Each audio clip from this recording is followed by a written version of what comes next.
بص، هو الحمد لله فوز وكل حاجه 3 بونت، الحمد لله نحمد ونشكر ربنا، ويا رب نكمل على نفس السلسله بتاعت الانتصارات دي وما ننحرفش يعني باذن الله، علشان ايه؟ نعدي بيراميدز. الفيديو ده انا مش هتكلم فيه عن فنيات، ومش هذكر كل الاحداث اللي حصلت في الماتش لان الاحداث كتير، فانا هتكلم بس في الاجزاء المهمه اللي انا كتبتها وانا بتفرج على الماتش، هتكلم فيها بس بعدين بعد ما اخلص 3 مواضيع عايز اتكلم فيهم. اول حوار بس كده، بسم الله الرحمن الرحيم. يا جدعان اقسم بالله حرام ان الماتش يخلص بالسكور ده. الماتش كان ينفع يخلص اقسم بالله باقل حاجه 6 أو 7 تجوان، اقسم بالله. يا جدعان الاداء ما كانش وحش، بس ادائكم في الفينش كان زفت، كان خرا، حاجه طين يا جدعان، مش كده. انا عمال بهاجم ومن هنا ومن الاطراف ومش عارف ايه وانفرادات وكروسات وبتاع وما جبش الا 4-1. النتيجه مش مرضيه تماما، ولا ليا ولا للمدرب ولا الجهاز الفني عامه ولا حتى للعيبه. انتوا ضيعتوا مجهودكم يا جدعان باللي انتوا عملتوه. كم اللعيبه النهارده مضيع مش طبيعي، نص تقريبا تشكيله الاهلي مضيعه. وسام ضيع وعبد القادر، ودول اول 2 ضيعوا كميه فرص، وعبد القادر لوحده ضيع تقريبا نص هجمات الاهلي لوحده، ومروان عطيه ضيع، وامام ضيع، وعمرو السوليه ضيع، وكريستو ضيع، ومين تاني، وكريم فؤاد ضيع. يا جدعان ده مش طبيعي. وحسين يا جدعان اللي بيضيع بيستقبل، فكك من ان انت استقبلت واحد بس، هنتكلم عن الجون ده بعدين. بس انت لو مع فريق تاني، انت لو بتلعب بيراميدز انت هتتخرتق. انت عمال بتضيع كميه فرص بالكوم وانفرادات وكور كانت المفروض تخلص كده تك كده تخش الجون على طول، اللعيبه ضيعتها. فكك يا عم من بقيه الاجوان كلها، فكك من الاجوان كلها، تعالى لي في جونين بس، 2 جون لعبد القادر وجون لوسام، والجونين الاتنين شبه بعض، والاتنين كان اللي المفروض يتلعبوا بنفس الطريقه وبنفس الكروس جالهم وهما الاتنين ضيعوها. يا جماعه دي مش مرضيه النتيجه، اقسم بالله الماتش كان يخلص 6 أو 7 اقل تقدير. لو هنتكلم على ان الفرص السهله كلها جت، فاحنا كنا هنقول في 9 تجوان. ده غير ان انت دفاعك بيغلط كتير، ربيعه غلط، عبد المنعم غلط، محمد هاني كده بيغلط، ما شفنالوش حاجه صح بقالنا كتير ولا هنشوف له، ولا عمري في حياتي شفت له حاجه عدله. حتى عرضياته اللي هو عارف ان هي زي الزفت وتقرف الكلب ما بنسلمش منها وبيعملها برضه، وبتبقى عرضيات زي الزفت وطين. فيا جدعان ابوس ايديكوا اتعلموا تعملوا فين الصح، وحياة ابوكوا يا جدعان تعملوا فين الصح. مش كوره واحد يشوط لي بوش رجله والتاني ببز رجله والتاني اللي بيعمل لي هيدر والجون فاضي وما بيجيبهاش. يا جدعان والنبي بالله عليكم تعملوا فين الصح. فكك بقى من حوار الاجوان دوت. في حوار تاني ابن جزمه انا ملاحظه بقالي فتره، معرفش محدش واخد باله منه، او ممكن يكون في ناس واخده بالها او ما بتتكلمش، يعني اللي هو ما صدفتش افتكروا ان هم يتكلموا في حاجه زي كده. ليه امام مش بيباصي لوسام؟ وسام في اوقات كتير جدا بيبقى هو الاولى ان هو ياخد الكوره، ياخد العرضيه، ياخد الرفعه، ياخد الثرو. مفيش. امام بيبقى معاه الكوره، وامام على فكره بيعرف يعمل سكان للملعب كويس قوي. امام بيشوف الملعب كله، بيبقى عارف اللعيبه فين وواقفه فين وتحركاتها ازاي، مش على طول عينه في الارض كده وباصص على الكوره. لا، امام بيبقى باصص على الملعب كله ورجله عماله بتلعب وهو شايف الدنيا.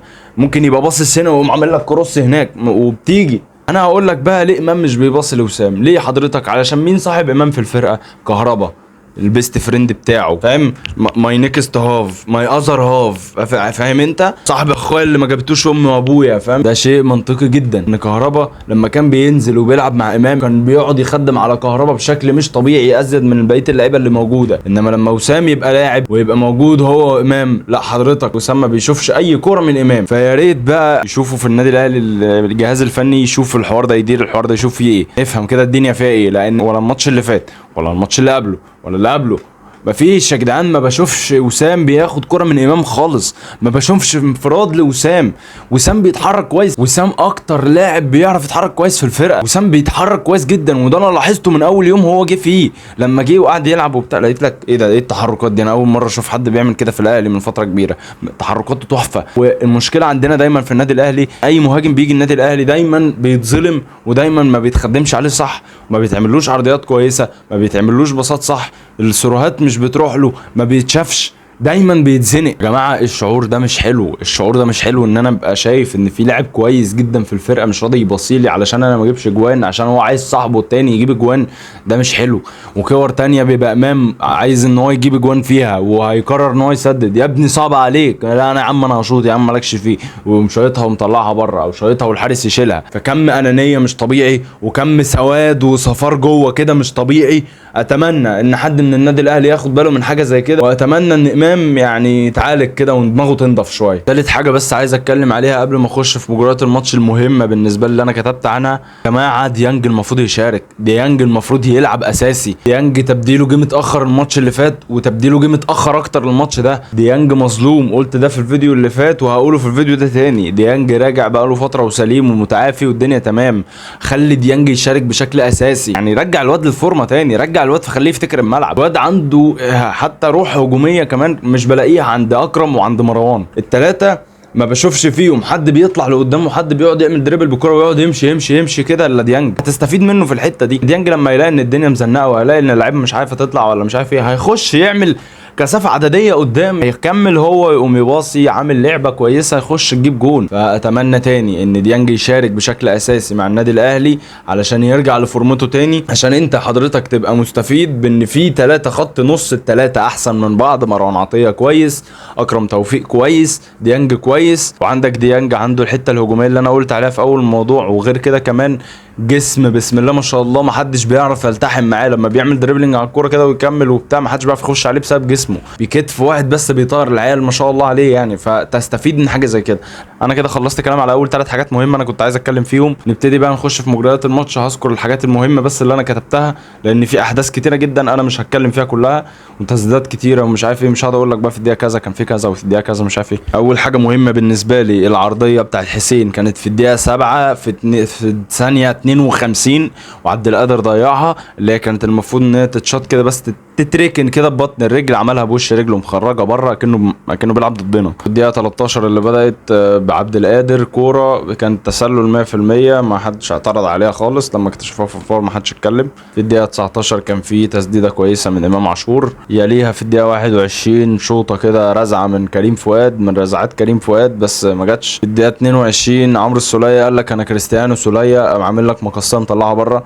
كان في فاول للداخليه مش مستحق، اتحسبت يد على حسين، اتحسبت لمسه يد على حسين الشحات الدقيقة 27 بس عادي مش مشكلة، احنا ما بنصحش على الحاجات دي. الدقيقة 34 أول جون لوسام، يعني الجون كان جميل قوي الصراحة، بس أنا الصراحة أنا عندي إيحاء كده معين.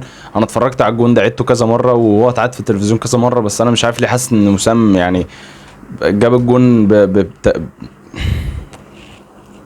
يليها في الدقيقة 36 كان في رزعة بنت كلب لعبد القادر، هو فكر فيها صح بس للأسف ان هي ما جاتش، جت في العارضة. وطبعا ضربة الجزاء اللي جت للنادي الأهلي مستحقة 100%، وسام سجلها الحمد لله، ركنها كده ركنة كده حنينة قوي.